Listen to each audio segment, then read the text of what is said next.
Sex করার প্রয়োজন পড়ে না বা সহবাস করার প্রয়োজন পড়ে না প্রেগনেন্সির জন্য, ঠিক আছে? মানে এটা হয়তো আমি 70-60% মানুষের ক্ষেত্রে বলছি, এটা আমার অভিজ্ঞতা থেকে বলছি, ঠিক আছে? মানে একাধিকবার সেক্স করতে হবে বা ফিজিক্যাল হতে হবে একাধিকবার, তো এটা কখনোই মানে বেবি কনসেপ্ট করার জন্য বা প্রেগনেন্সির জন্য প্রয়োজন হয় না। মানে যাদের প্রেগনেন্সি আসার থাকে বা বেবি কনসেপ্ট হওয়ার থাকে, তো মানে সেটা একবার ফিজিক্যাল হলেই হয়ে যায়।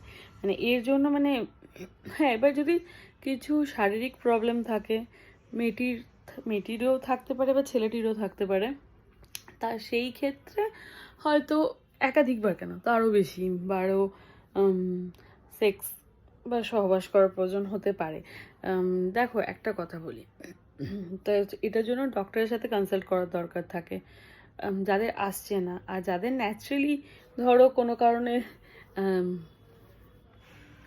হয়ে যায়, মানে আবার অনেকের আছে, মানে কি বলবো আর সেক্স করলে বা সহবাস করলে প্রেগনেন্সি এসে যায়, তার জন্য যে একাধিকবার সেক্স করতে হবে, একাধিকবার সহবাস করতে হবে, এরকম কোনো ব্যাপার নেই। যাদের শরীর উভয়েরই, মানে ছেলেটি বা হাজব্যান্ড বা ওয়াইফ দুজনেরই শরীর ঠিক থাকবে, মানে কি বলবো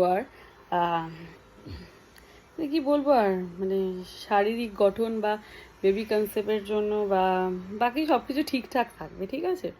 যেগুলো প্রয়োজন হয় সেগুলো ঠিকঠাক থাকলে এমনি কনসেপ্ট হয়ে যায়, অত প্রবলেম হয় না। হ্যাঁ, আর যাদের কিছু প্রবলেম থাকে তারা ডক্টরের সাথে কনসাল্ট করলে, আজকাল তো এত অ্যাডভান্স ট্রিটমেন্ট, এত কি বলবো আর উন্নত মানের ট্রিটমেন্ট, তো সেখানে তো কোনো ব্যাপারই না, হয়েই যায় ট্রিটমেন্ট। আর যদি আমার কথা বলো, আমি কি বলবো হ্যাঁ, আমি জানতাম যে আমি প্রেগনেন্ট হব বা আমার কনসেপ্ট হবে নেক্সট মান্থে, সেটা আমি জানতামই।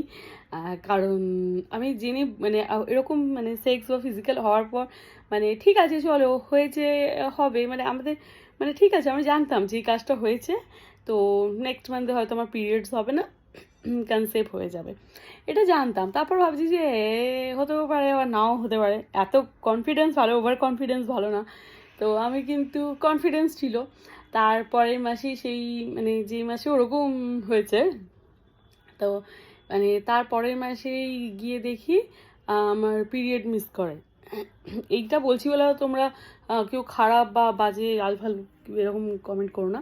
তো পিরিয়ড মিস হয়, তো হতে যথারীতি টেস্ট বাড়িতেই, প্রেগনেন্সি কিট হয় না, প্রেগনেন্সি কিট, হ্যাঁ ঠিকই তো বলছি, ওই এনে টেস্ট করলাম।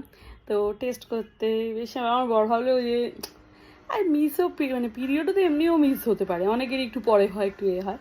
তো সেইভাবে যথারীতি আমি 5 মিনিট সকাল মর্নিংয়ে টেস্ট করলাম, দেখলাম রিপোর্ট পজিটিভ। দাদা আমার বড়ের বয়সে, সেই বয়সে এই বয়সে আমাদের কি বলবো, আর বাচ্চা ছেলে মেয়ে তো নয় আমরা একদম। তো যাতে আমার বর বেশ একটু বেশ বেশ বেশ একটা ব্লাশ করে না, যে বাও আবার সেকেন্ড টাইম বাবা, এরকম ব্যাপার। তো বেশ ব্যাপারটাই আলাদা।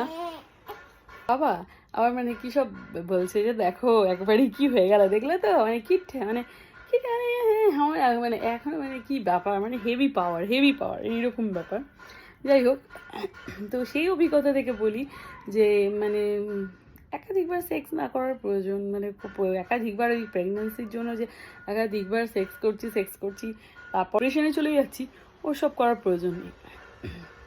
তো এইরকমই হচ্ছে ব্যাপার, তো যথারীতি কনসেপ্ট হয়ে যায়, তো সেটা এইরকমভাবেই হয়। তো এই আর কি, এই হচ্ছে গল্পটা। আর ঠিক আছে, এই প্রেগনেন্সি নিয়ে বাকিটা আমি পরে বলবো পরের ব্লগে, কেমন? আর ওই রকমই ব্যাপার। আর যদি কারো কিছু প্রবলেম থাকে ডক্টরের সাথে কনসাল্ট করতে পারো, আর তাহলে অনেক সময় সমস্যা ক্লিয়ার হয়ে যায়।